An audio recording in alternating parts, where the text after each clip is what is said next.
Good morning, everybody, and welcome to your sunrise safari. My name is Jamie Paterson, and on camera today is VM Turenbrock. VM has got a nasty cold, don't you, VM? I'm fine. He says he's okay, everybody. As you can hear from my voice, I'm not really Jamie at all. I lost a bet last night, and now I have to wear this ridiculous hat for the duration of the drive. Hello everyone, it's me. What a reveal that was. Oh, you fooled me. Yes, VM thought he was driving with Jamie all morning. There we are. Now, you're on a live sunrise safari here from the midst of the Kruger National Park, the western fringes thereof. If you are not au fait with the reference I've just made to Jamie Paterson, that's because you're perhaps a new viewer, and you're most welcome especially, and I hope you have a good time with us over the next 3 hours. Please do talk to us over the next 3 hours, hashtags for our live questions at WildEarthTV. I'm going to be driving today, Jamie's going to be on foot with Herbert, and being filmed. Who's filming them? David or Brian? No, David. Brian or David. We don't know who's filming her. She'll tell you just now. Anyway, it's going to get a little bit lighter before she goes out, and then she'll be on foot finding the small things of the wild. You're most welcome. As I said, I know I've left out one or two things. It was the start, you see, that sort of addled my mind slightly. It's apparently 8 degrees Celsius, 48 degrees Fahrenheit. It feels like it's about minus 46. But it really isn't. It's just because we're a bunch of drips out here. But I'm very pleased for this. I've just seen myself in the screen. That's ridiculous. I'm very pleased for this ridiculous hat. And I think the name Skinny Pom Pom, which is, of course, is the name that we gave to Birmingham boy number 3 the other day. I say we, I mean me. I think, well, I might apply it to myself. All right, well, with the Skinny Pom Pom, we did have some leopard tracks this morning, quite fresh, but probably from last night. We think of Karula. She was around the camp yesterday evening. They seem to have headed off into the block here, so that's the general direction that we're going to take, and we might be lucky to find her, that she was without the cubs, and she was definitely at the Djuma Dam Pan, just as Fireside Chat ended yesterday evening at 6 o'clock. So these tracks are probably not that fresh, but they're not that old either. And maybe she's brought her babies back, maybe she hasn't.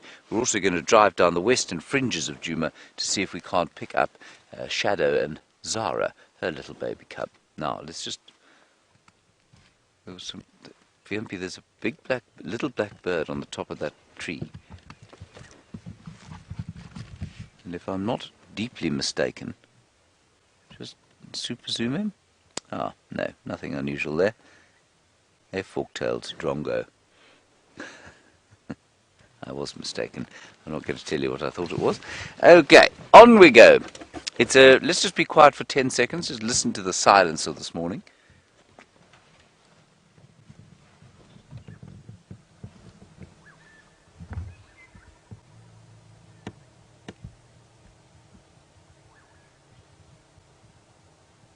Really is almost no sound at all, just the odd bird, one or two. Beautiful. Well, it's got light enough apparently, and Jamie, while I'm wearing her hat playing her, is playing me in a tree.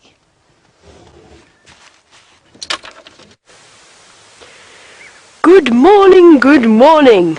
My name is James Hendry, and I'm going to climb every tree that I can possibly find, and also maybe fall out of it. Not that James in any way is infamous for his falling out of trees. He's only fallen out of one tree once. This is going to end badly. Oh! So yes, good morning and welcome to our sunrise bushwalk. And I just wanted to start off here because yesterday evening on the Fireside Chat, the whole setup was completely delayed due to elephants on quarantine. And what we've got here is the end, I would say, although almost total end, of one massive and ancient silver cluster leaf tree on quarantine. And I think it is the end. There's not much left. The bark isn't really attached to the main stem of the tree anymore, which means that it's no longer going to continue to grow. And it's just an interesting insight into the fact that as the drought continues, and I'm a little bit out of breath because I nearly fell out of that tree, as the drought continues, our elephants are going to be targeting the trees more and more frequently.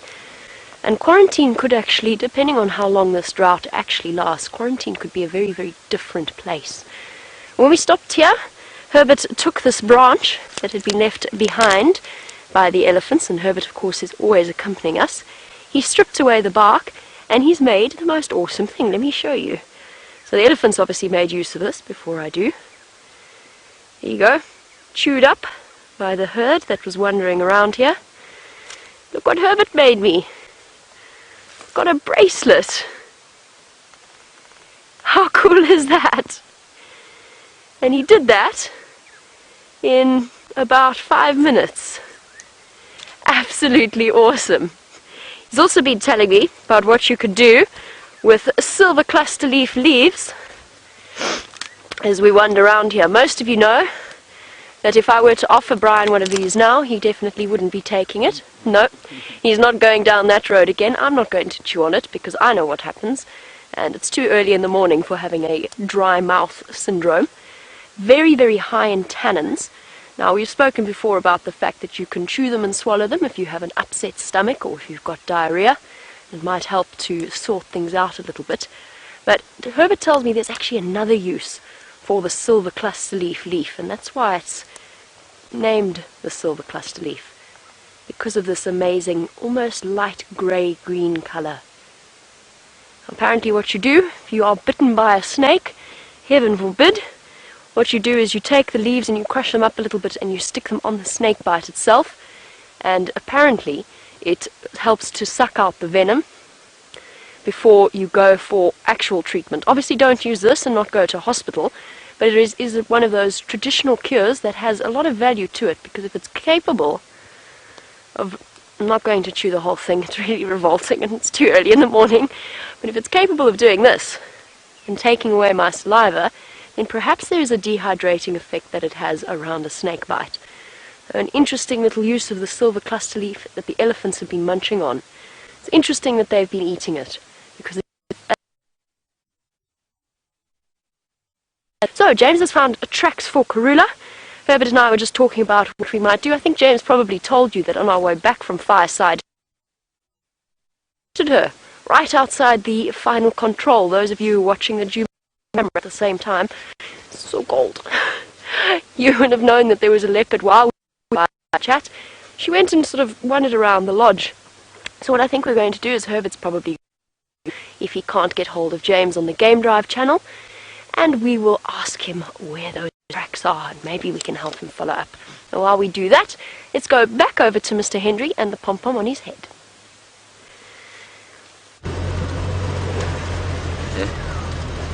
Right, everybody, we're just reversing here because I know there is a favoured tree and termite mound here that Karula and her offspring Shadow like to spend a bit of time in. I don't see anything there though. It's that particular one there, sitting over there. I'm just going to retrieve my binoculars, what I meant. Ooh, and we've got some alarming grey go-away birds. Let's just look there quickly. I don't see any leopards there, do you, Viam? Negative. Not unless they are invisible leopards. In which case it's no good finding them anyway, is it? No. Alright, on we go. We're going to go down the western boundary. I'm just going to put my gloves back on. Viam has issued his balaclava for some reason. Are you going to put it on? No. No. No balaclava today for Viam. That's good. He does look slightly less terrified. Although his beard is very impressive. Just going to get hold of Herbert. Go ahead, Herbie.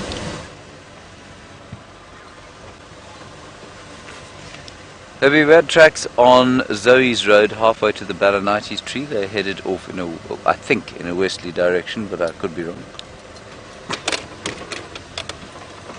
I just would have expected her tracks to pop out over here.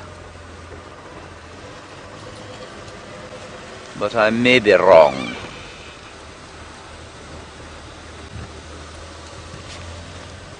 We'll drive around and see. Now this little road that we're coming up to here is the boundary between Djuma, which is 1,250 hectares, roughly 3,000 acres, and Arathusa, which is about 850 hectares, roughly 2,000 acres. I feel a spectacular sunrise going on, but unfortunately I'm unsighted. Stand by. We'll try and get to a high point. As I just look at the road for twacks. Herbie's and Jamie going to come into this area and give us a bit of a hand, as is Paterson. So we have some good chances of finding these leopards. Well, we have a goodish chance of finding them. Of course, if a leopard doesn't wish to be found, it's very difficult to find it. So let's ease our way along the road here, looking into every tree, looking under every bush. And it's always very tempting to drive quite quickly and just see. It's very tempting to drive, sort of cover ground and see if you cover enough ground, then surely something will pop up. But as you know, it's so very easy to miss things. Right, Jamie has got a much better eastern facing aspect. Let's go across to her and see the sunrise. We do have the most extraordinary sunrise happening here, and it also gives me a chance to introduce you to my cameraman as he brings you these beautiful shots, because we didn't do so earlier. Everybody, Brian is on camera with me this morning, carrying the bushwalk backpack and doing a marvellous job as always. Now I'm just going to take my earpiece out for a moment because Herbert's telling me something. And I think he's telling me there are alarm calls. So whilst it is wonderful to stand and watch the sunrise, Herbert is very much telling me it's time to be off. He's sort of doing this, cantering sideways along quarantine and then stopping to listen. So there's alarm calls somewhere. I can't hear them, but I've got an earpiece in my ear, and hearing that is not quite as sensitive as Herbert's is. So we're going to go and investigate what it is that is alarm calling. So James was speaking about the go-away birds and the way that they were giving that queen call.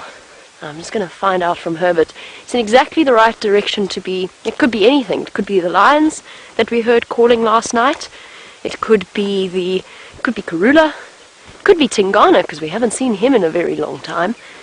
And we're going to have to go and investigate further. It sounds like it's coming from the other side of Inge's house, towards Twin Dams Road. Oof. How are you feeling temperature-wise, Brian? It's very nippy. And the thing about going out on bushwalk is you can't actually layer up completely. You've got to sort of keep yourself a little bit mobile. That applies both to Brian and myself. At least we're moving and we're not driving with wind chill factor. It should keep us a little bit warmer than perhaps James and Liam might be on this frosty morning. Not quite frosty. We've got no frost. I'm going to go find out what Herbert heard while I do that. As he canters ahead of me, let's go back across to James.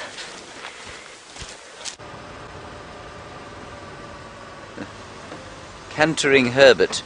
Everybody, there's a very, very, very good picture there of a black-crowned chagra. Do you see it? Yeah. It's in this Gymnosporia buxifolia bush. There it is. That's quite unusual, everyone. They're very secretive birds. There are also some waxbills, some blow swaces, Wimpy. And a rattling cisticola. Oh, no, sorry, that's a grey-headed sparrow. He's a sweet fellow. Normally the first sound of the morning, the grey-headed sparrow. And you can see very nicely hidden there.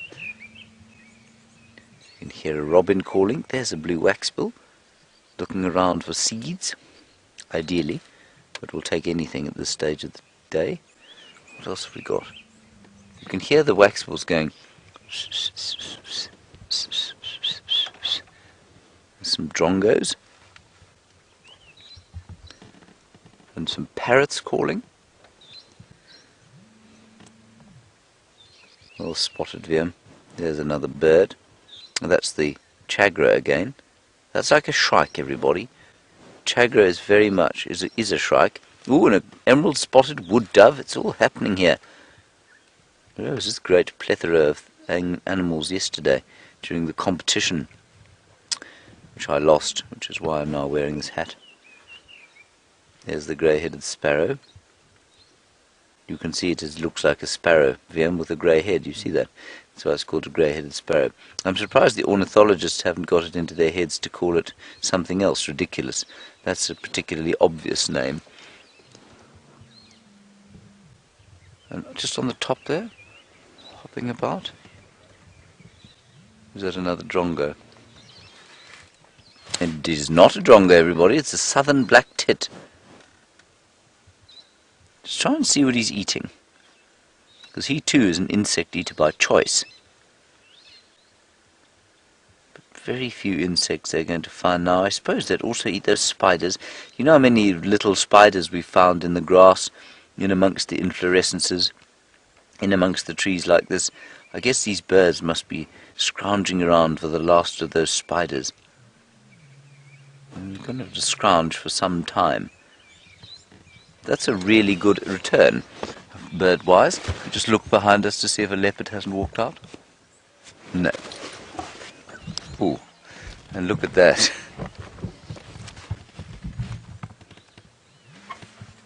That is spectacular. Orbs confirm it's active.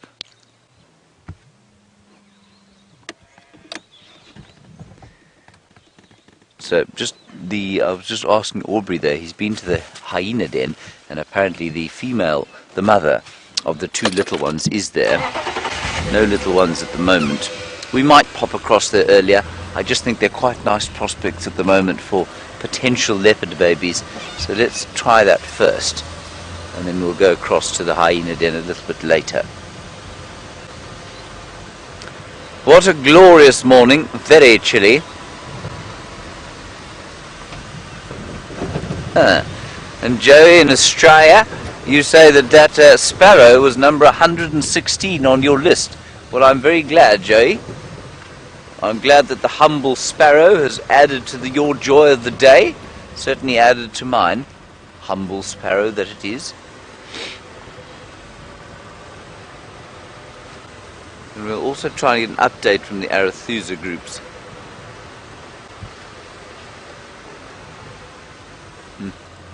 Hello, Michael.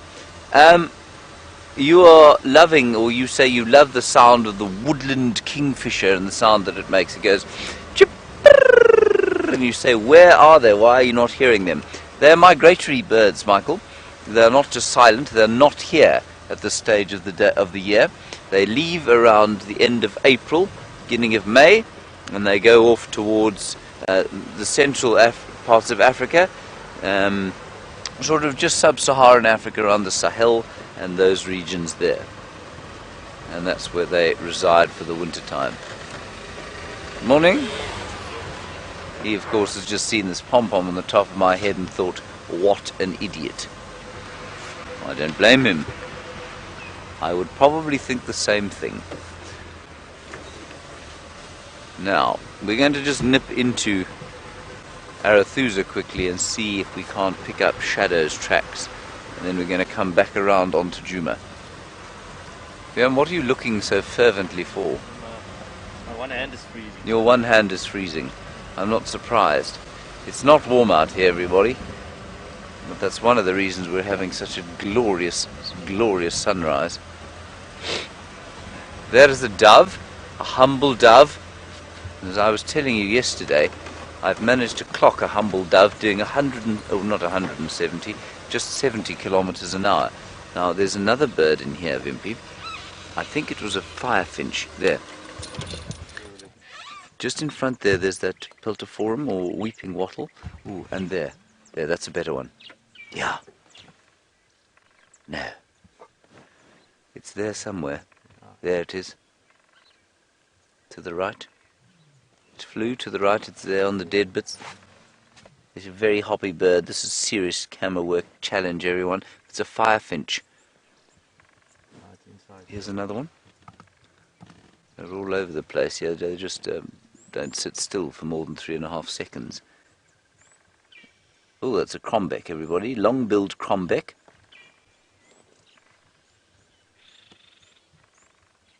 I can hear something drilling away. Must be a woodpecker. Wonderful stuff, this. Hey?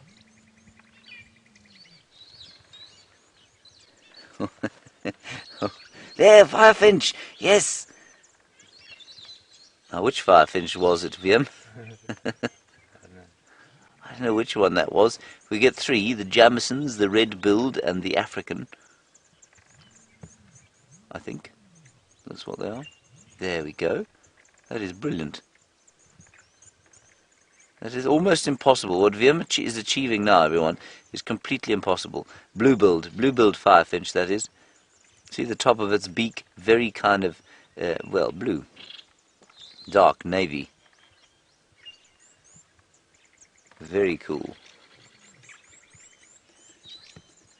Now, I think Shadow was on this road earlier. Alright, I'm just going to get an update from... That is incredible. I'm just going to get an update from Arathusa here as to what's going on. You go across to Jamie and we'll sit a little bit longer with our little blue-billed firefinch.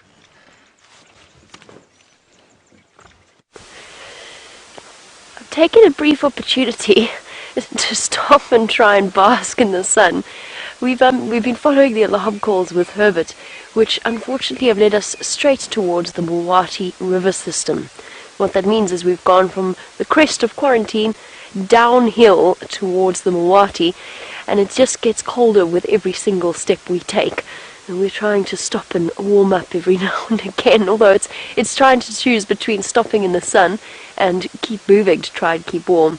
But just while we've been standing here, just look at the size of these thorns. Hand for scale. One of the acacias, probably a red thorn acacia, but it just gives you an idea. There's a common expression out here, Africa is not for sissies.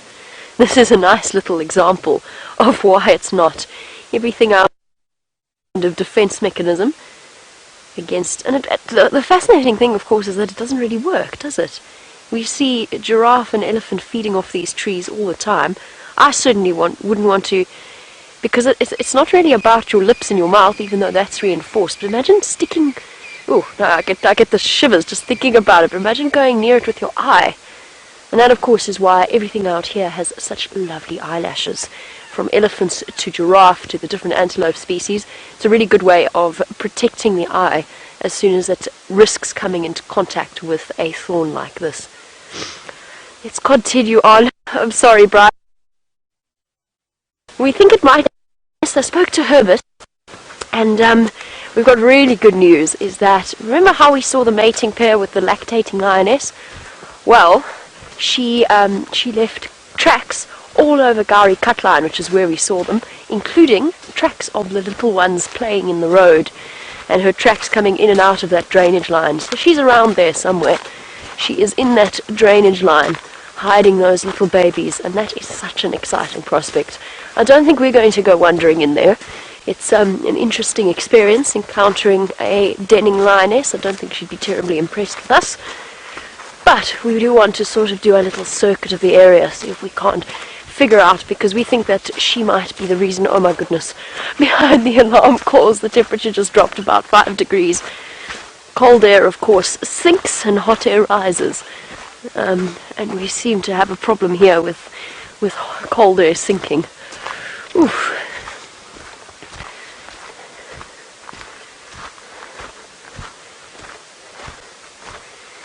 Joan in Washington, you were wondering, just while we are on bushwalk, which is of course the perfect time to look at the littler things like the trees and the tracks and stuff that we don't always stop for, you wanted to know whether or not there are quiver trees in this area. I haven't found a quiver tree on Djuma. I have to say, just in terms of the northern Sabi sands, the tree variety is not quite as pronounced as it is towards the river systems. So no quiver trees that I've encountered. That being said, if you walk along the river system, the Mulwati, which is where we're going now, you get all kinds of unusual trees. There's a snuff box tree in there somewhere. There's a couple of cassias. There's the one sausage tree in Philemon's Dip. You have to know the secret places of Djuma and the various areas that we drive around and walk around in, because you'll find all kinds of things. Luckily for us, we have had plenty of opportunity to get to know the various secret spots that we have out here. The one thing we can see is that we have tracks. It's just hyena at this point. I got all excited because I saw a little portion of a toe, but it's just hyena tracks that have been walking up and down this road. And they're very easy to tell with a hyena because they walk. Here's their tracks here. They'll walk with the front track sort of facing outward, and then the track that falls directly behind them faces in the opposite direction. So it kind of, if I draw an arrow, that's the way that the tracks sort of face, opposite to each other. And then when you get to the next foot, it'll be the other way around. And that's a very easy way of identifying quickly the difference between looking at leopard tracks versus, or a cat track versus a hyena track. Because leopard tracks, instead of doing this, actually sort of are straight and straight, if that makes sense. So this is the front foot of the hyena, and this is the back foot. Leopards or lions don't have that very straight crosswalk, and that's of course because of the sloping back of the hyena. So they almost swing their back legs. And the reason why I stopped to look at this is just because there's lots of different hyena wandering around this road. So at some point last night, they've been walking about. Right, I'm going to go see if Herbert's managed to spot anything for us, see if we can't figure out what's causing the kudu alarm. While we do, over to James, who has something feathery.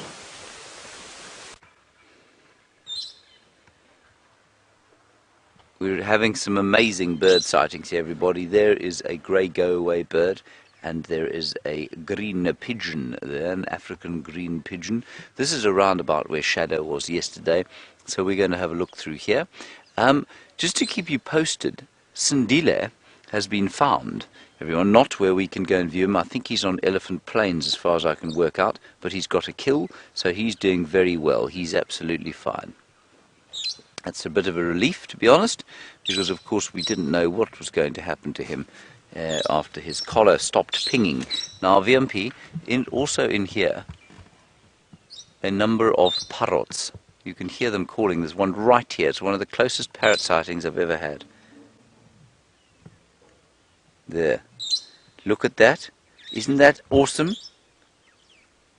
And look what it's eating. It's eating those combretum things, but just a little bit of them, and then dropping the rest. Look at him holding it.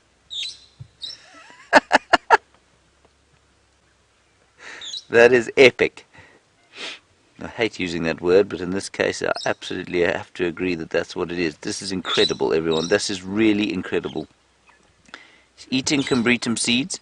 I think they're quite, I thought they were quite toxic, but clearly not for parrots. You can see another one crawling around there.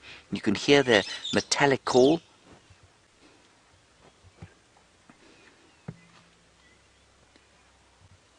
Isn't that amazing? Gee whiz. I wonder why they're shouting, and I wondered if perhaps Shadow wasn't around here, and she might be, you know.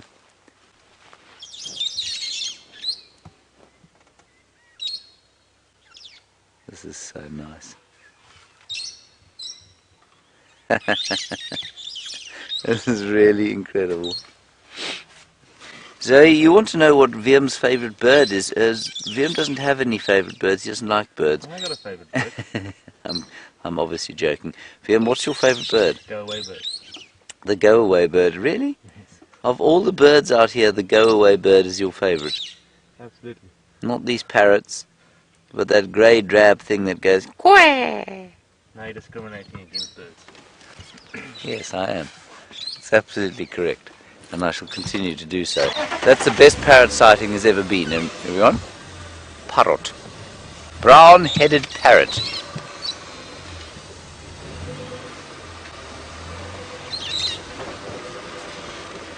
Tony, I think you've just asked, I've got some fairly bad communications here on Arathusa. You say that how many birds are there in South Africa? Tony, there are at least 900 species of birds, and probably including the vagrants, 1,000. 1,000 species of bird occur in South Africa.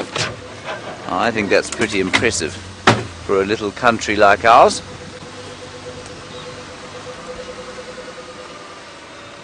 And Sean is just checking through here. Sean from Arathusa is into the area where she was yesterday, and apparently there was a little bit left of that monkey.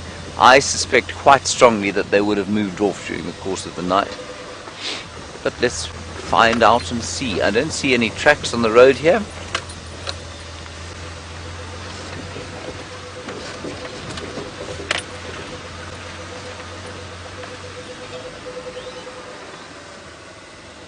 Oh, and lots of you saying apparently the blue-billed firefinch, a new bird for your bird list.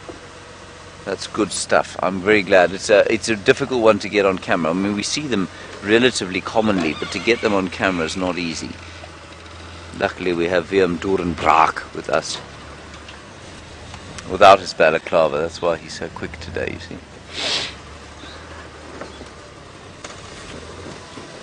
Have you found her, Sean? Sean's just in here looking. He says he's got nothing yet. We'll just keep looking for the tracks, and I've definitely seen her. I'm going to send Sean out in front of us because he's got a tracker on the front of his vehicle, which means that the chances of him not or driving over tracks are smaller. You go for it. Okay, alright. Okay, I'll check around the signs. Okay. I'll go and check there. Okay. So quite often she does go straight across. You know where the signs are, where the Arathusa signs join on to the big main road. Quite often shadow goes down there, so we'll go and have a look there. And then I think we're probably going to go back towards Djuma, because the chances of Karula being found, I think, are quite high. But that said, you know what I always say about that when you have lots of tracks in the morning, quite frequently results in nothing. I don't think we've seen a mammal today, but we have seen many, many birds, including the greatest parrot sighting of all parrot sightings. Liam, I don't feel you were nearly excited enough about that parrot sighting. Were you overwhelmed with the amount of colour there was, given that your favourite bird has no colour on it at all? Yes, but my favourite bird is very fluffy. It's got a crest. Ah, it's fluffy and it's got a crest. Very nice.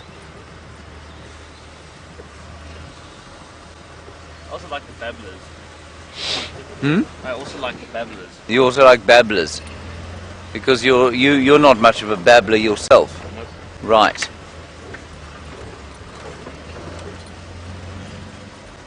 Oh, what a beautiful day.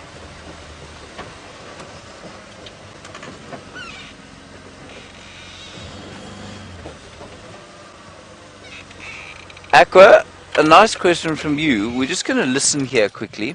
You say, do we ever see any off-course seabirds or wayward seabirds that have got lost? Wayward seabirds? No. The one interesting kind of bird that we do find here every so often. Ooh.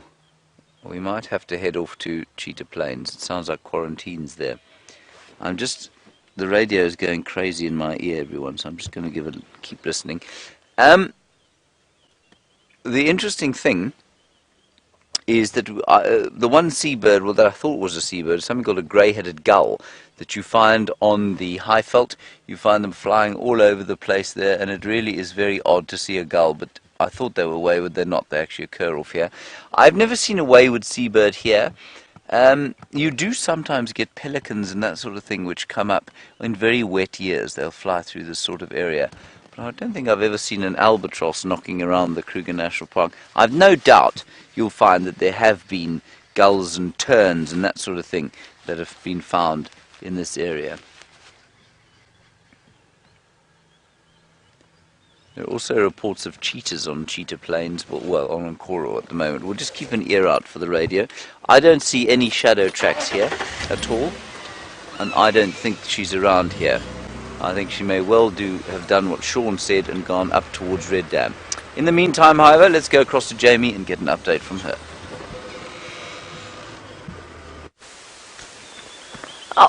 While we investigate the alarm calls, I'm just having a look through here.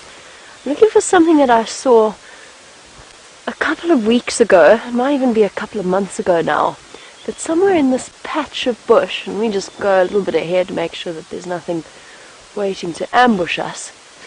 Somewhere in here there was an absolutely enormous spider web, all made together from bits of community nest spiders.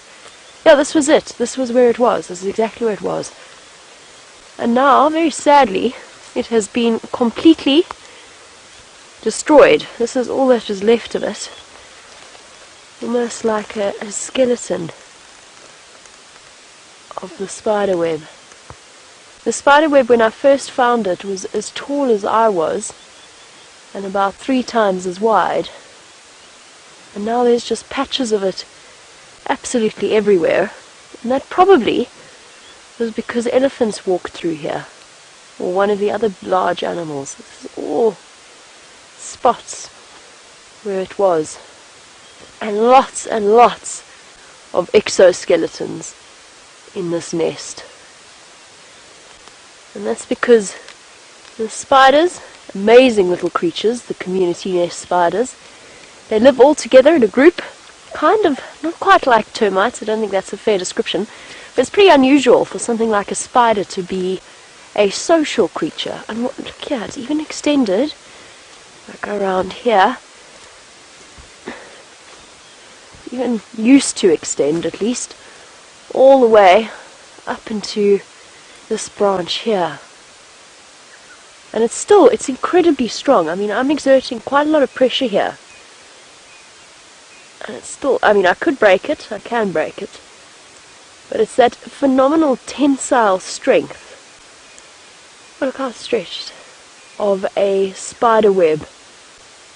Spider silk. So, community nest spiders, they have little hunting parties. So what they'll do is they all live communally in these larger nest parts, so these sort of big, bulky, incredibly messy looking nests, and then they'll have a catchment web all around the outside that covers a much larger area, and that's, as its name suggests, to catch things. Look at this here. Can you see that there, Brian? A little mini spider web in the place of where the community nest spiders used to be. And what they'll do is they'll send out little hunting parties. Oh, I'm attached here. They'll send out little hunting parties to go and collect the food that gets caught on the catchment of the web.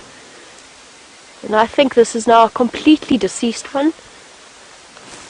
They all look as though they are now no longer living.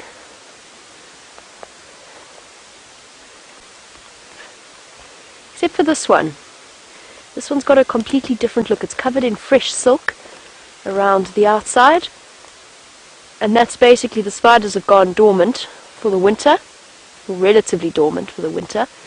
But when summer comes back again, then they will be out and about and creating a much larger catchment web. But you can see there's a very clear difference between this web here and an example of a dead community nest here. And I know this is definitely the spider's web I was looking for, because when I got out to investigate it the first time, I actually found the bits of a carcass left behind, probably by wild dogs. We never really clarified, and it's still here. A little bit, oh, little bit of leg bone. the joint, and quite a lot of meat still on it. Breakfast? No. Maybe not. Now, Christopher, you were wondering when we go on a bushwalk, I'm going to pop that back, it's a little disgusting. You were wondering when we go on a bushwalk how far we go from camp. It depends. We've walked all the way to the edge of Djuma and back again before on a bushwalk, and we have done the opposite. In other words, walked around quarantine because that's where the signal is. So it's just a matter of, or it just depends on where it is we're deciding to go, where it is we're trying to get to. Now, I'm not going in there. I'm not going to try and, first of all, poor old Brian would never manage to fit through all of these thick trees with his 2 meter high, well, 2 meters above his head antenna, and Brian is tall to start with. But also it's very dangerous to go wandering through in such thick vegetation. So, Christopher, it just depends on what we're doing, where we're going, and what we're finding. And we set out with a route plan in mind, and almost invariably that completely changes. So while we go searching for more wonderful things to find you, let's go back to James, see what his decision is as to whether he's going to stay where he is or go to Cheetah Plains.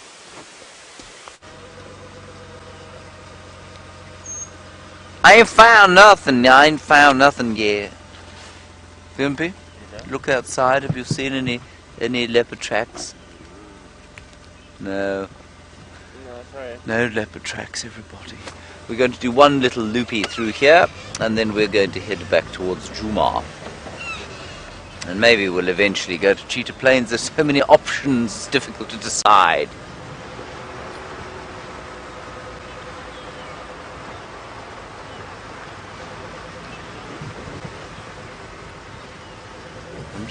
Right, okay. Let's see what else we can find in the meantime. We did see some nyala while you were gone.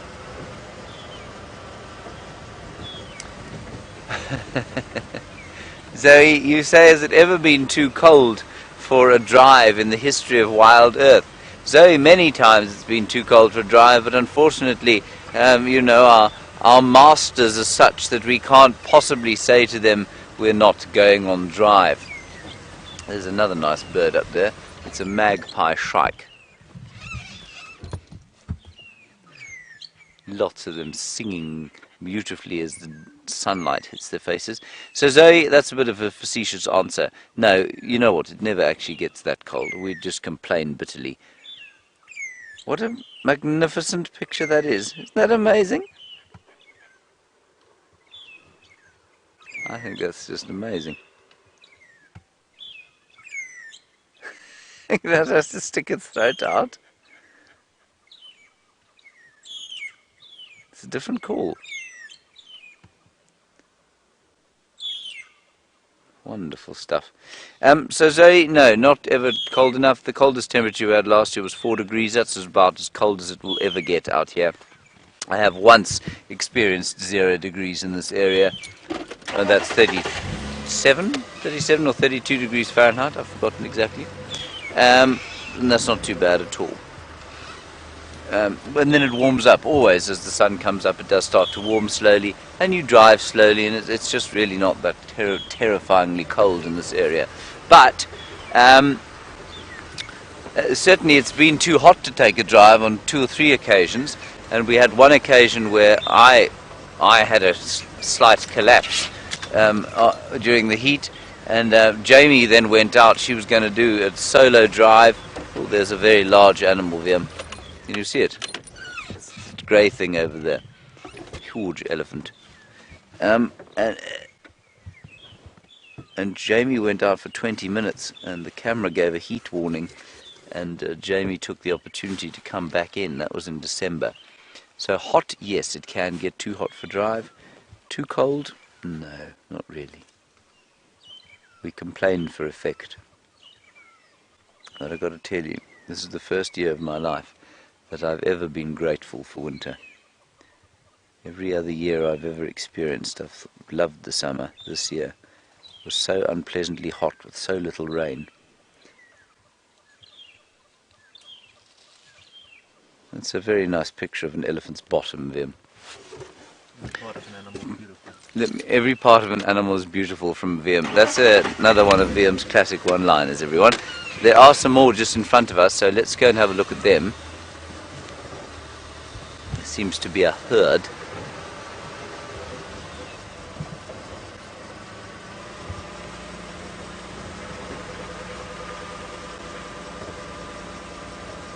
I saw someone walking here.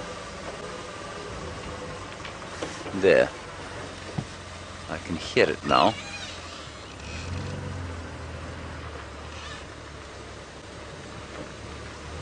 You see it, Wim?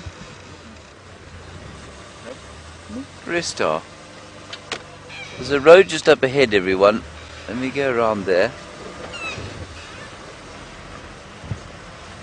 And just as we go past, look at this hornbill sitting in the sun.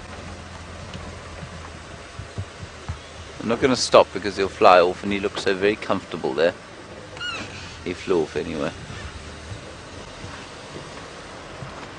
I could have sworn I saw another 2 elephants walking down through here.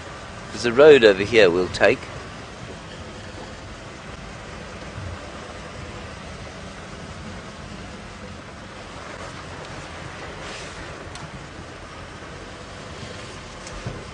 Let me have a look-see. We're not generally going to drive off-road for elephants. So unfortunately that might be it on the elephant front for this particular sighting. There we are. I knew I wasn't mad. See them? Look at that elephant. It's a bull. And he's watching us very carefully. He's thinking about how he's going to react to us.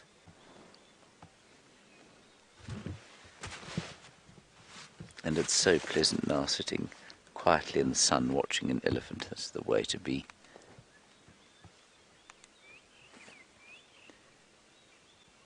Just listen to what's going on around us. A couple of birds calling. There's a golden-tailed woodpecker going. Wee!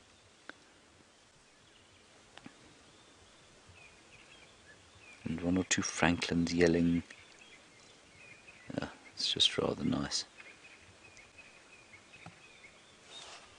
It's just rather nice. Don't you feel at peace, Viam?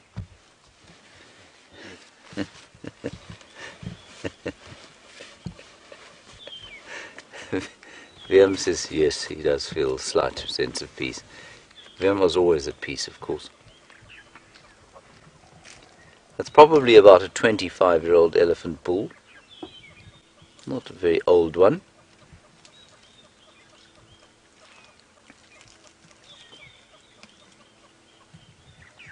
And he's just feeding on some... I'm sorry, the reason I'm a bit distracted is I'm listening to the radio and they're talking about Sindile. He is on elephant plains, I'm afraid, so he's got a long way from where we are able to go, but he is fine and he's got a kill.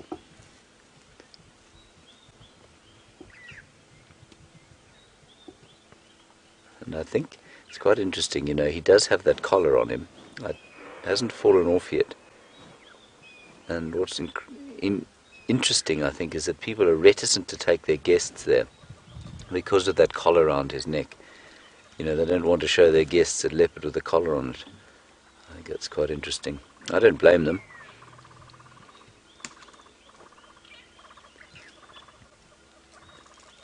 But they don't generally want to go there. This chap is about to go to sleep, I think. I think he's just had a little bit of sun on his face, and now he's thinking about going to sleep. He seems slightly embarrassed for some reason. There we go. No, he's not 25 yet, and he's also, look at his hips starting to stick out. He's starting to feel the effects of this dry season now. But I think the elephants will be okay. I hope they will. I do think everybody, this is just a slight warning to all of you who are regular viewers and who are, we hope, are going to remain regular viewers.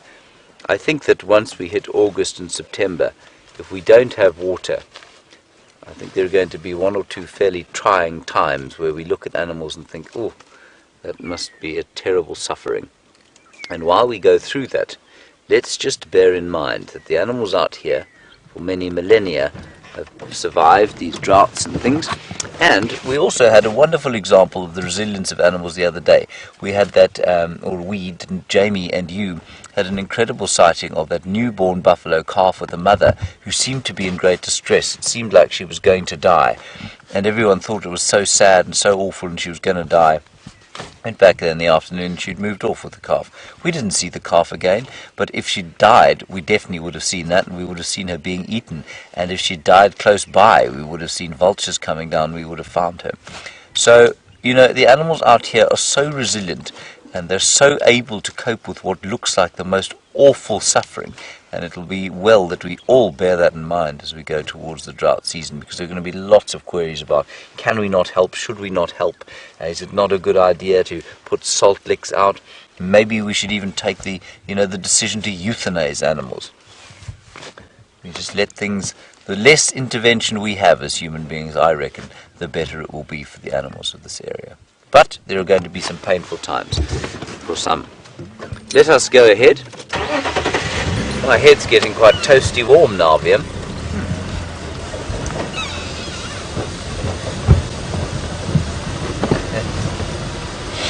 Yes, a lovely comment from a wonderful Twitter handle called I Walk in the Rain.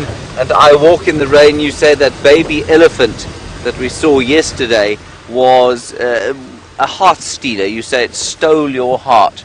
It stole my heart slightly as well, and I hope we see him again. He was a very funny little bull. And for those of you who don't know, it was probably about a year old, if that, maybe 6 months old.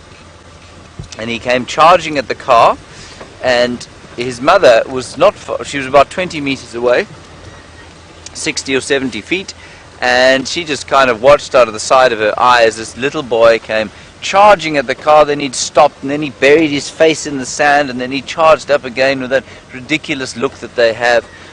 And eventually he came so close, he was less than half a foot from the car, and she thought that was enough. She turned around, she walked towards us as if to say, whoa, whoa, whoa, everybody, what's going on here? And so I just started the car briefly and then turned it off again. So she stopped and she relaxed again completely, and he got a little bit of a fright and he moved away, and she kind of actually fell asleep. Looked like she had fallen asleep, her eyes shut, and the little calf then started to suckle within sort of 4 feet of the car, and it was the most amazing thing to see. Let's go down this road and see if Shadow hasn't popped out here. Right, while we do that, let's go across to Jamie, get an update from her, and then I think we're going to head back to Djuma. We're on an island, and I'll explain to you what I mean in a moment. We are freezing in the middle of the Mawati, but in probably one of the prettiest spots in all of Djuma, and that's why being out on foot is always an enjoyable experience, because you get to discover the little secrets that might otherwise be hidden when you are walking along or driving along a road. This incredible patch of land, as I said, is an island, and essentially is in the middle of several different, I wouldn't really call them river systems, creek systems maybe.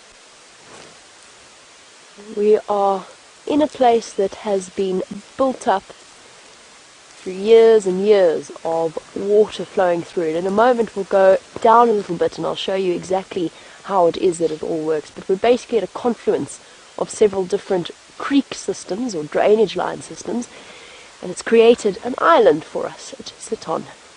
I'll just have a look here, because I've just been having the most incredible conversation with Herbert, whose knowledge is absolutely phenomenal in terms of the things that you can find out here.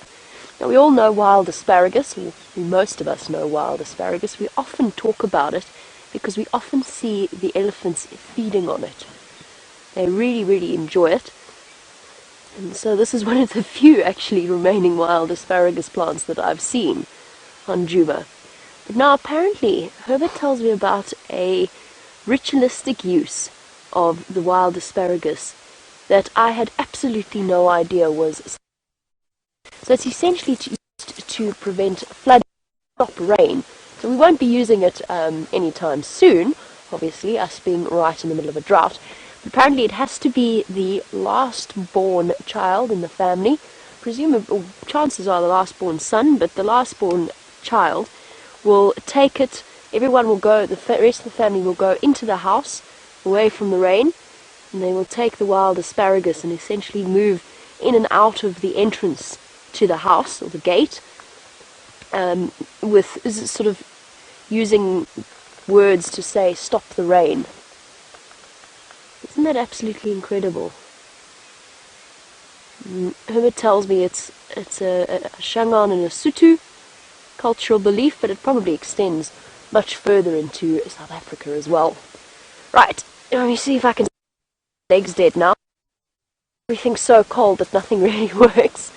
If we just have a look at the spot that we've found ourselves in. We're in a Tambuti thicket. We've got a whole load of Tambutis here, minus the grass that would traditionally grow in these sorts of areas, because of course they're being outcompeted by the Tambuti trees. Tambutis, famous for their poisonous nature, their incredibly toxic latex. And it just takes one leaf to show you exactly what I mean by that. Let's try and pop this in the sun here so that you can see what I mean. It is the milky latex of the Tambuti tree. You don't want that anywhere near your mouth, your eye. You don't want to cook on the wood of Tambuti trees, or even inhale the smoke of a burning Tambuti tree. Very, very toxic for us. Of course, not for everything. Herbert tells me porcupines love to come and nibble at the base of Tambuti trees, and I've seen elephants feed on them, I've seen black rhino feed on them. We have a very different digestive approach, which is why it's always important, if you find yourself stuck for food and lost in the wilderness, you don't necessarily eat everything that you see animals eating, because they've got a different digestive system to us. And if you ever want to identify what a Tambuti thicket looks like, or Tambuti trees, nice little comparison. This is an old Tambuti tree, and it's got the thick bark there with the sort of nodules. Then it gets a bit more confusing, because one last quick look before we send you back across to James. This is what a young Tambuti tree looks like. Look at the bark. It's completely different. Smooth and mottled. And that's just in terms of an age difference of Tambuti trees. Now, speaking of ancient things, let's go over to James, who's found more elephants.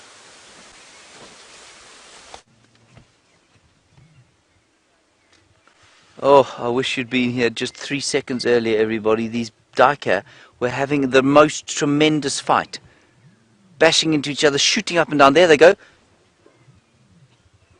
And there are some elephants around, but I'm just going to go further forward. This is one of the rarest things you'll ever see. Yeah, they're going at it, hammer and tongs up ahead. There they go.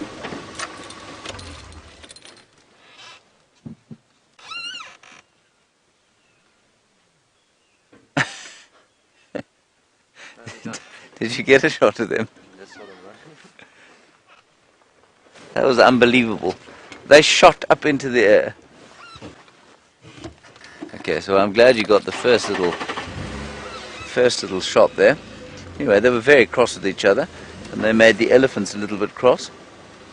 But there are some elephants there, obviously now standing behind some very thick bush, so I don't think we'll hang around too long with them, but let's just have a quick look. A little herd.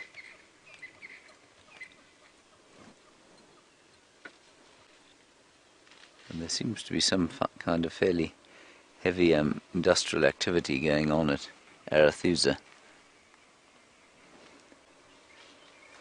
So I think we're going to continue. There's very long tail hair that cow's got. Shadow's tracks apparently head west from where she was. That's further into Arathusa from where she was yesterday. And they are still following up there.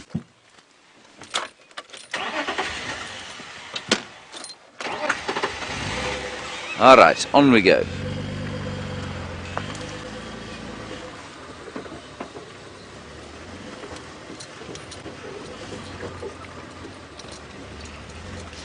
Hello, James Richard.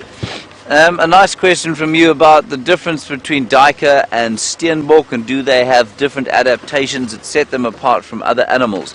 The answer is yes, they do. Duiker much more water dependent, and they live in thick bush, and so they eat slightly different things. They eat more, I guess they eat more in the way of fruits and probably what? You see the duiker?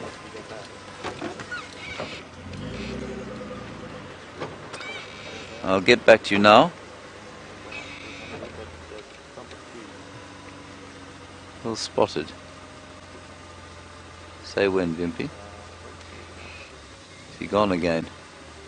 We haven't spotted the duiker, everybody. But he seems to have gone. Okay.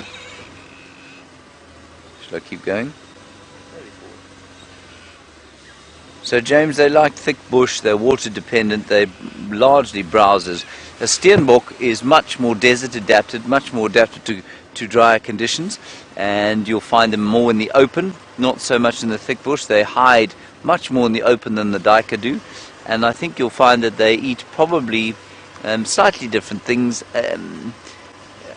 They're both concentrate feeders, so they must feed on as energy-rich food as they can because they're smaller. But you probably find that there's a duiker trotting along in front of us. You probably find that they eat more in the way of the odd bits of seeds and grass rhizomes as opposed to browsing.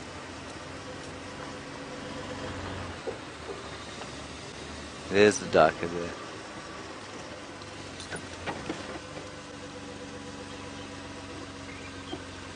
They're very, very, very secretive, and if you were that small out here, you too would be very secretive. Like Viam and I, we're both small, we're also very secretive, aren't we, Viam? Yes. Drive slowly through here and see if Shadzo didn't pop out. Then we're going to go back towards Djuma. Andrew is hailing me on the radio. Go ahead.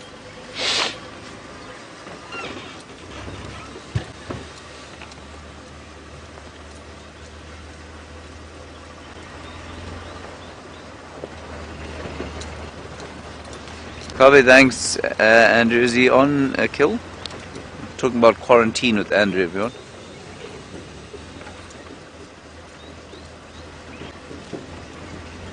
Okay, copy, thanks. Doesn't sound like he's got meat. He's on Cheetah Plains. It's quite a drive, everyone. And I'd really like to see Zara. Let's just do one.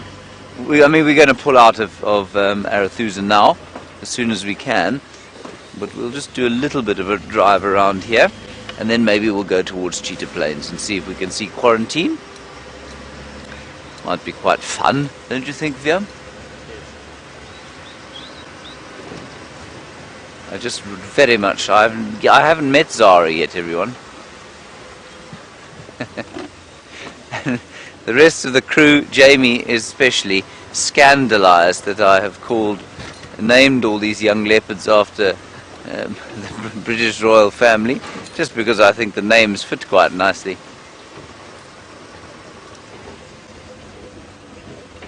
That's why I'm actually wearing this hat, because Jamie said that she'd say the name if I promised to wear this ridiculous hat today, so that's why I'm wearing it.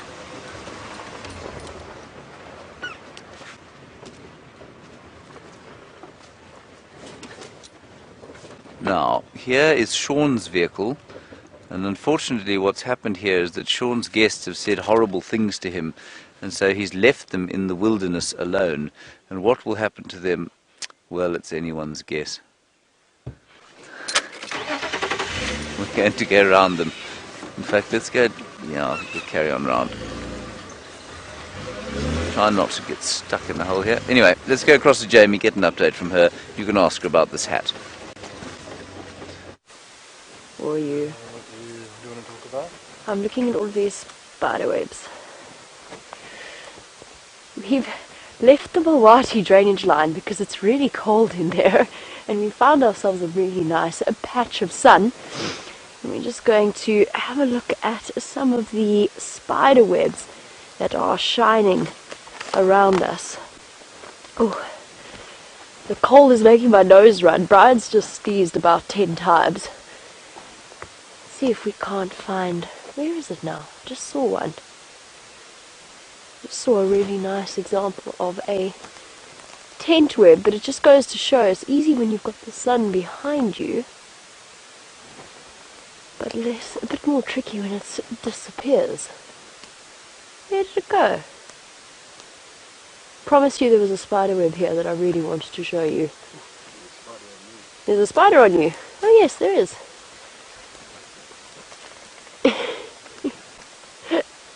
Here we go. Brian found us a spider. And it's an absolute... It's gone now. It's on your hand. It's on my hand. Oh yes, there it is. Absolutely beautiful one. Looks like it might be one of the funnel webs. But there's so many different types of spiders here that I couldn't tell you exactly which one it is. Hello buddy, there you go. Settled in the sun a little bit. Look how it's shining. That's incredible. It's got such a silver gleam to it. Can you see that? It's awesome. It's that same colour as the dewdrop spiders or the kleptoparasites that often sit on golden orb web. Oh, excuse me. Sorry, spider. I've also started now. Here we go. Sorry about that, everybody. It took me by surprise. Well, isn't this chap absolutely awesome? Just judging by the shape and the design of this spider, there we go, that's actually better for him. At least he's now in a more comfortable position. He's on the grass. He's probably responsible for those fine webbing patches that you find around grass blades and grass shoots. Part of the funnel web family. I'm not sure if he is a funnel web spider or something along those lines. I think he might be though.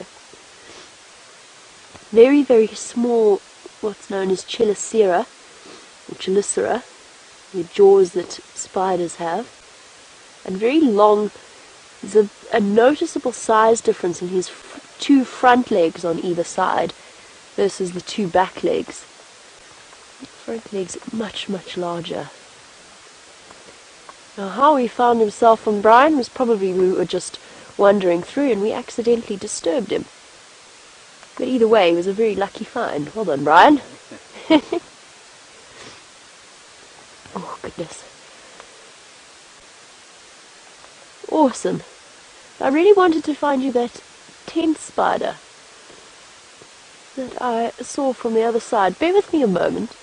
I just want to go figure out where I saw it from. I don't know why I can't see it. I think it's because the sun's actually just gone behind a cloud and it's hidden everything from view. But I wanted to show you a really clever little thing that the spiders do.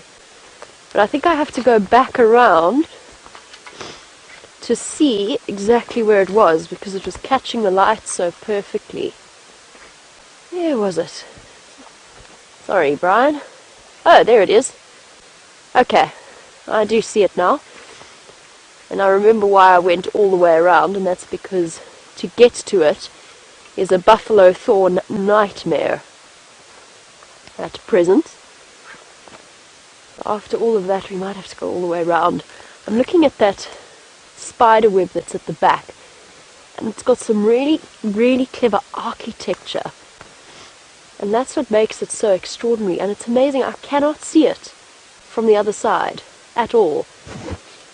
And I'll try and show you what I mean. So if we look at it now, the way that it's catching the light,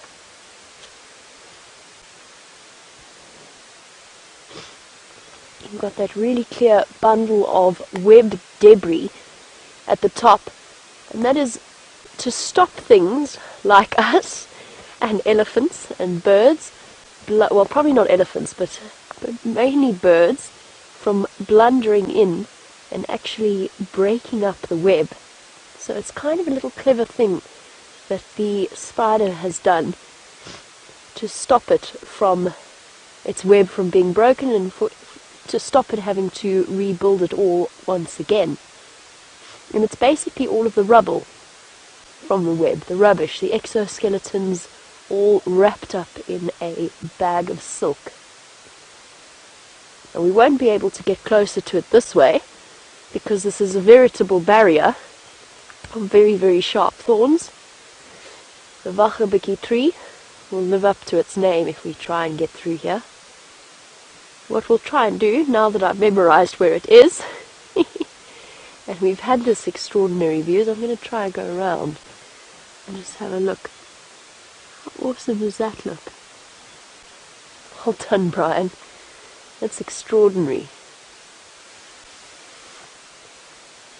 The fantastic thing about the safariLIVE experience is that it actually provides you with a view that you might not ordinarily stop to get. I'm just going to go around and have a look at it from the other side, and it really does, it completely disappears. So I know where it is now. I've memorized where it is. And let me grab a stick. I want to block out the sunlight. But there you go. So this is the... okay, no, I'm going to upset the apple cart if I touch. Don't want to break its web. The incredible bag of rubble that I was talking about. And then our little spider. That is absolutely extraordinary. And Brian, I don't know if you want to try come around here. Do you think you would be able to? It looks extraordinary in the sun. But from this angle you can actually see the colour of this bag of things. Trying to stomp down on the wachabiki, otherwise poor Brian is going to have a very tricky time of things. So far our spider has caught a... Oh wow. Actually this is a really cool thing. Because we were talking about the dewdrop spiders earlier. We actually got a few of them, but they're absolutely minuscule. Sorry Brian, I've got us into a really tricky patch. Oh, come on son. Come back out. You were highlighting everything so beautifully.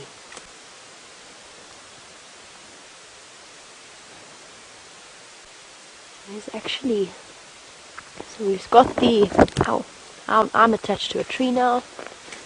This is the trickiest spiderweb patch in the world. There you go. Try not to get my head in the way or my shadow in the way.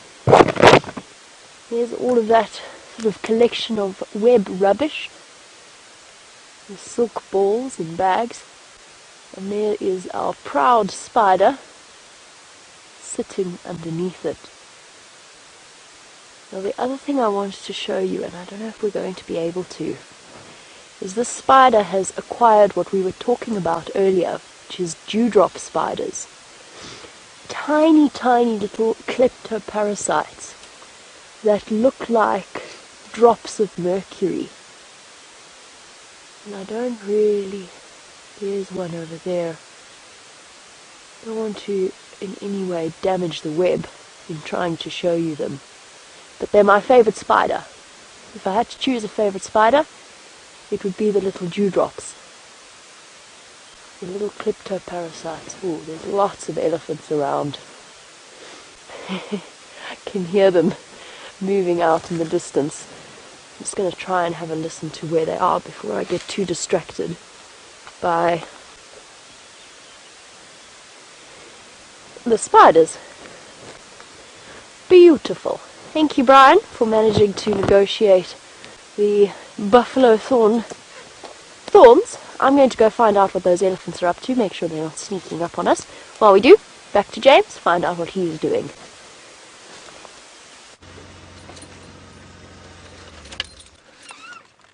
There's something through here.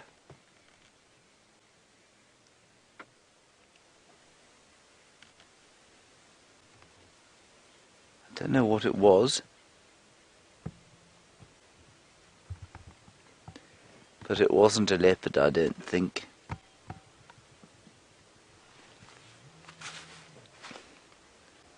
Just 1 second here, everybody. Sean, do you copy?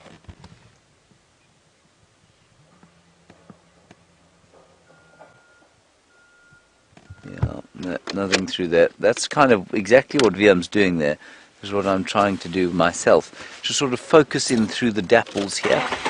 The tracks don't seem to have crossed out of this block, but we're going to call it quits.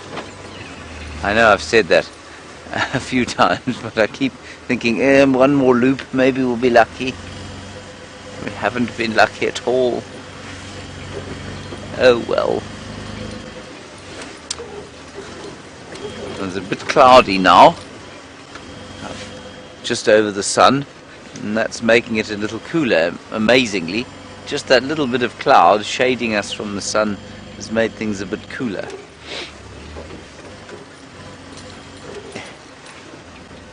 It's now apparently 11 degrees, 52 degrees. Here we go, hang on 1 second. Go, Sean. No, I found no tracks here, Sean. You?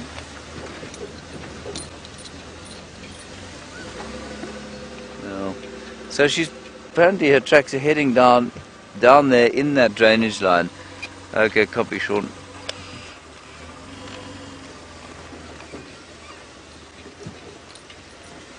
Just going to quickly tell him where I was.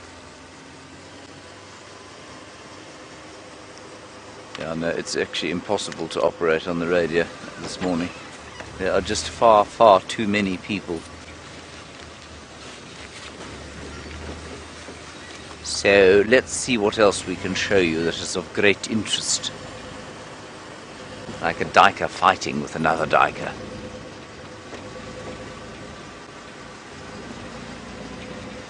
We're just gonna, just to give you an idea of what's going on. Shadow and her little cub were in there yesterday, in this block, and they've moved off down back towards the lodge.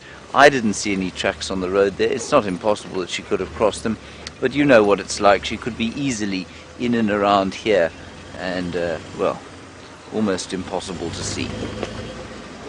Okay, let's carry on. Let's see what else we can see. I'm just going to tell Sean we're going to pull out of the area. Sean, we're going to have to pull out of the area now. Thanks very much. I'm going back to Cheetah. Unfortunately, the nasty lady has let us down. But the great joy of this is that I'm going to be able to turn that radio off, which is wonderful. I'll be able to hear myself think, at least.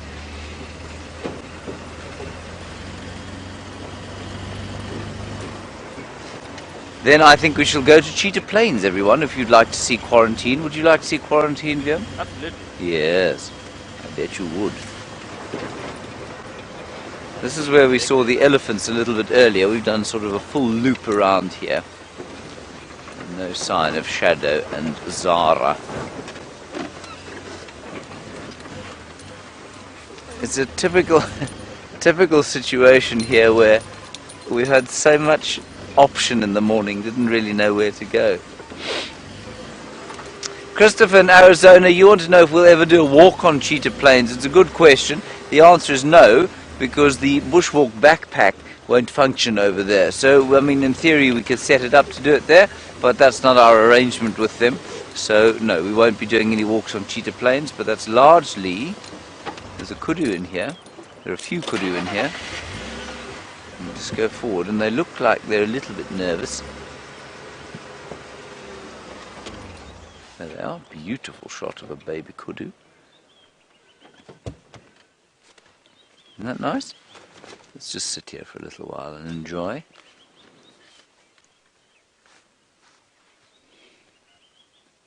And in the background you can hear the white-browed scrub robins starting up.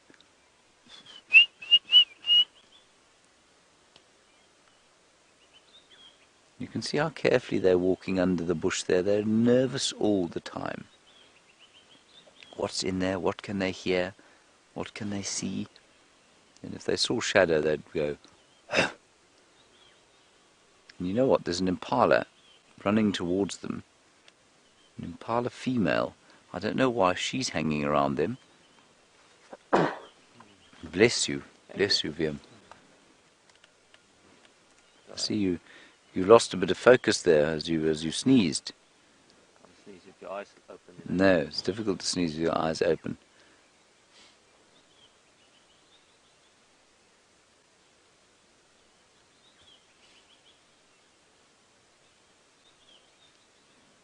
Very pretty. They, of course, like everything else out here, now finding it more and more difficult to eat.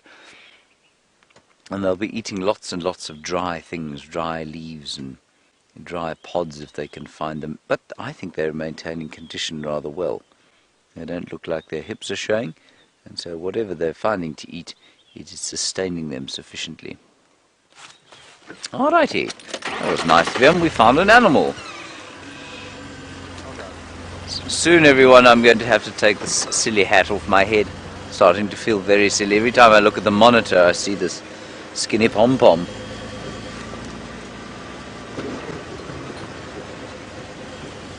Very nice.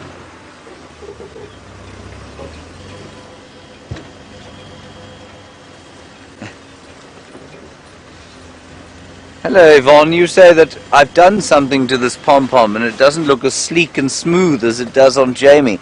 I think that's much more the wearer, Yvonne. I think you'll find that Jamie is just so very sleek and smooth that that's why it looks sleek and smooth on her. I am inescapably rough around the edges, and so it looks a little bit sort of ridiculous on my head.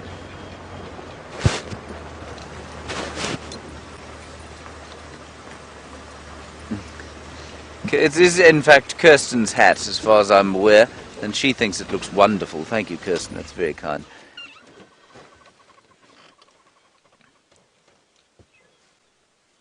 Some impalas.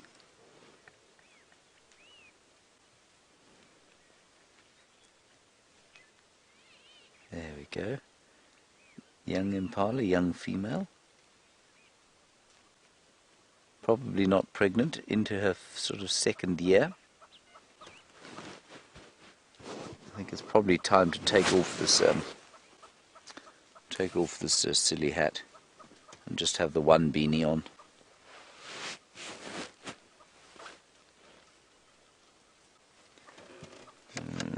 Now getting another call on the radio.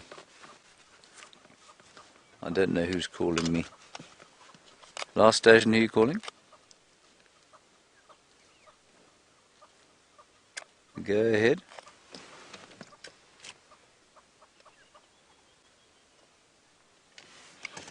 Yeah, I did drive that road, but I was live, so I'm not sure if I missed something. Oh no, this is a nightmare.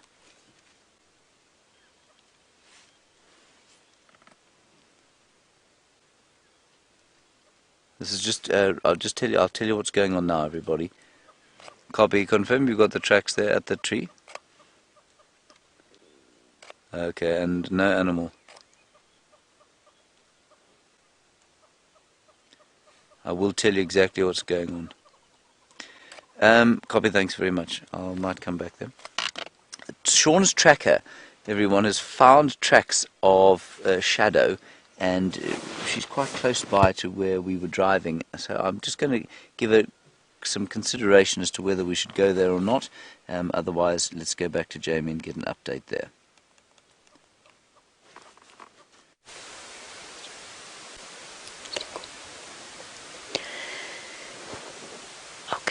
So we're going to be really, really quiet. I don't know if you can hear me at all, but we're going to whisper nice and quietly.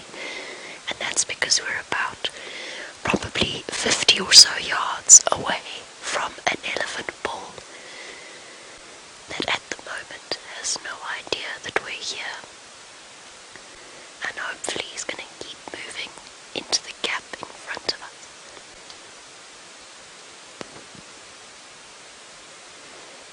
So there he is. He's feeding.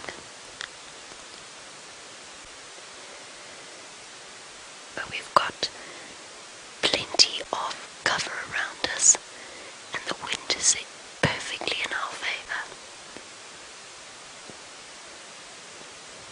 And for now, he's just enjoying his breakfast.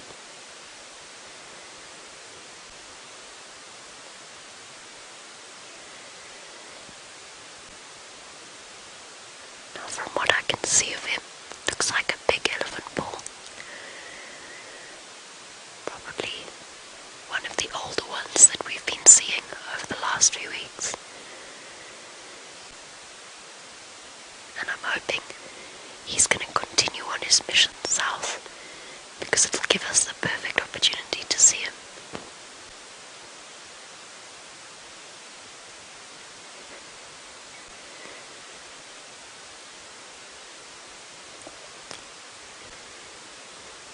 I hope it's done an awesome job in terms of hearing him and then walking us towards him. So we've got an awesome position. We've got a termite mound that is off to Brian's left. So a nice spot for us to cover. We've got a buffalo thorn to hide behind. And we've got not the best view of him just yet, but he is going to start to walk out into the open, I hope. He's occupied at the moment, he's busy eating. And, even better, we've got some sun, so we can warm up at the same time. And this is the best way the way that all of us prefer to do an animal approach. We could probably get closer, we could probably get a better view, but at the same time then we run the risk of disturbing him, which we don't want to do.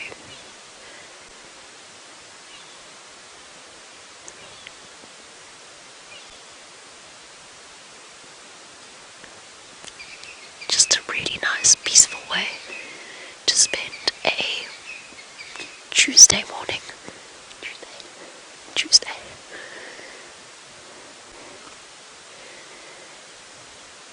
But obviously, as you can tell, I'm going to try and keep relatively quiet, and hopefully he's going to move out into the open.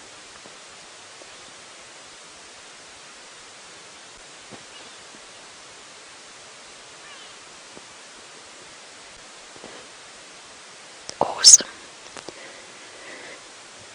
There's something very special about being in the presence of these giants on foot, particularly when they don't know that you're there, especially when they don't know that you're there. It's such a privilege that we have.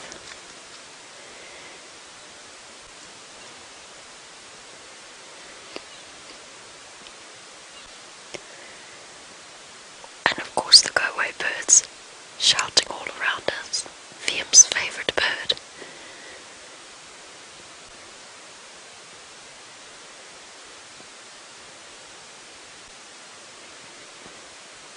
Now he seems content to stay and feed at that tree for now. So we'll probably stay here in this position and just wait for him to move out into an open gap.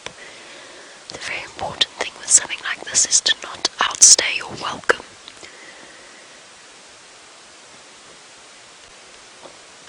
But I'm quite content to just wait patiently for him to move around.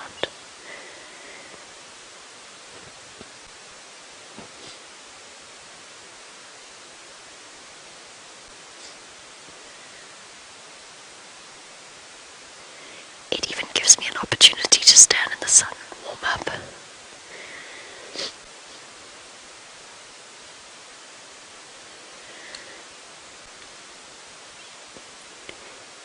I think he's going to be feeding for a while.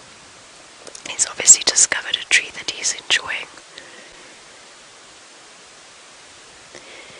But everything in his body language tells us that he does not know that we are here.